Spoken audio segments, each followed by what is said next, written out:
आज मैं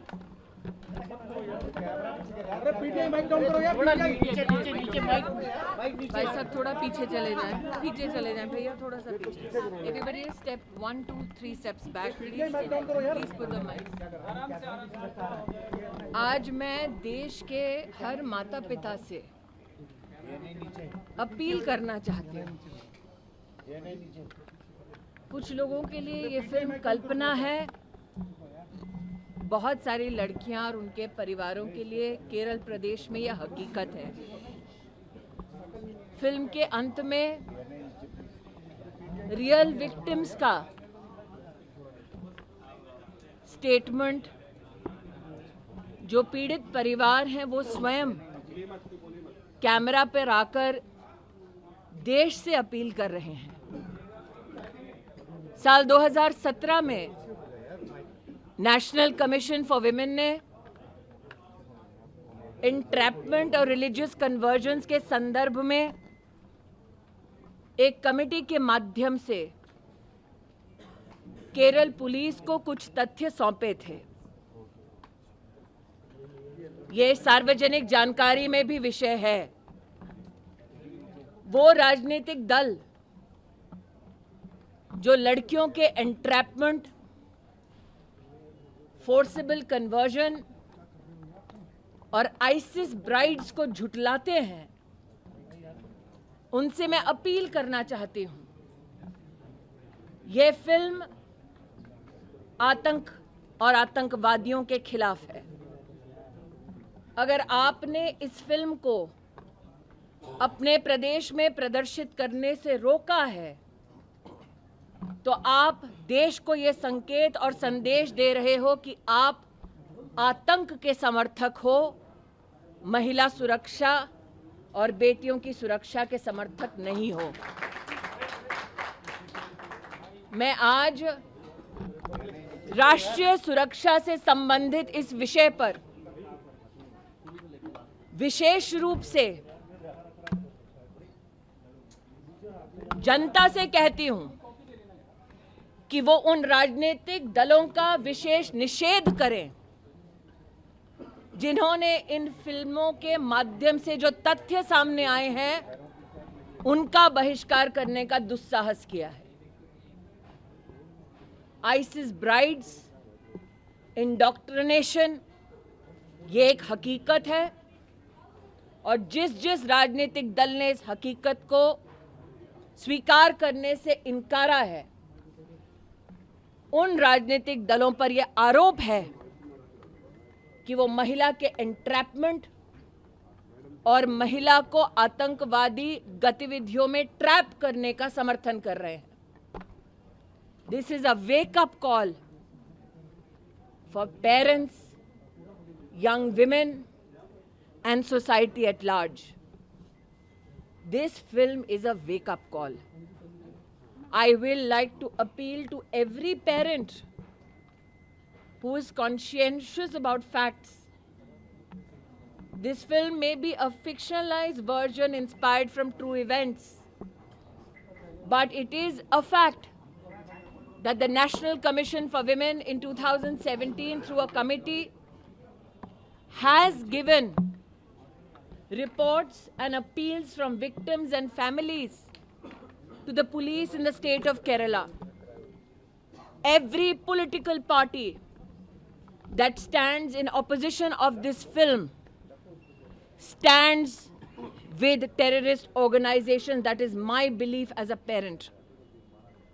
This film depicts entrapment of young women, forcible conversion of young women so that they can be trapped by terrorist organizations.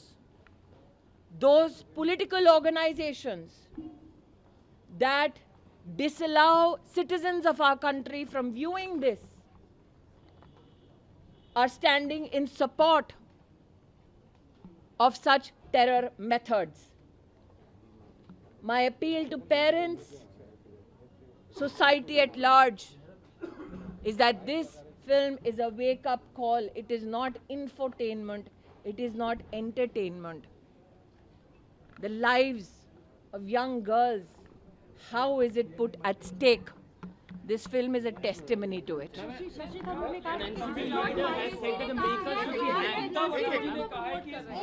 I will say एक second, मेरा एक तो निवेदन है, जो पुरुष पीछे लड़ रहे हैं ना, वो थोड़ा शांत रहे.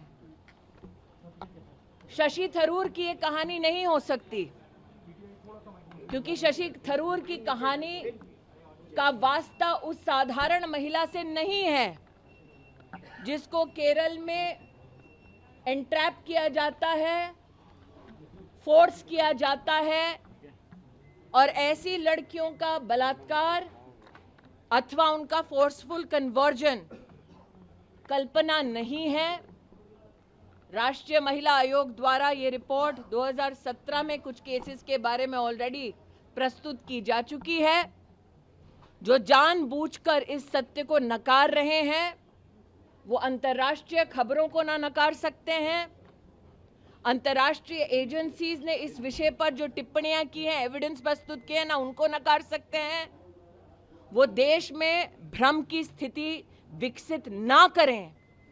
If you believe truly in protecting the women in our country and especially in the state of Kerala, do not stand against this film. Stand against terrorism.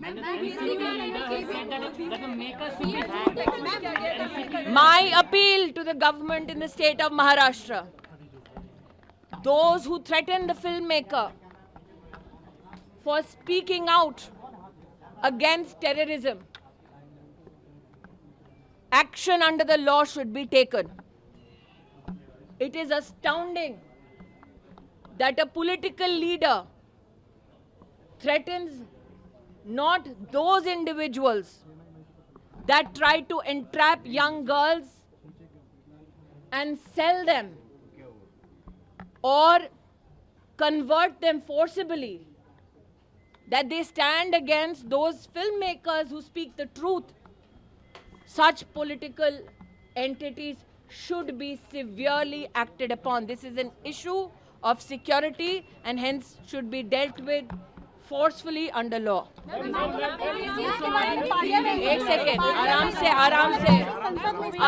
मैं दोबारा आराम से, एक तो मैं यहाँ जो पुरुष खड़े हैं पीछे हटे और लड़कियों को जो महिला पत्रकार है धक्का मारना बंद करें. मैम, आपको लगता है कि संसद में ये मुद्दा उठना चाहिए? मैं दोबारा कह रही हूँ, ये मुद्दा काल्पनिक नहीं है. इस पर नेशनल कमीशन फॉर विमेन की रिपोर्ट 2017 में एक विषय में कमेटी के माध्यम से केरल पुलिस को प्रस्तुत कर दी जा चुकी है.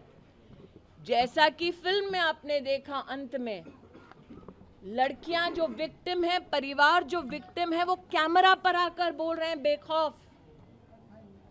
What stops political organizations from standing up for the people and especially young girls? Why would they want to support terrorist organizations? It is beyond me. And that is why citizens should demand that political parties in this country should make their stand known.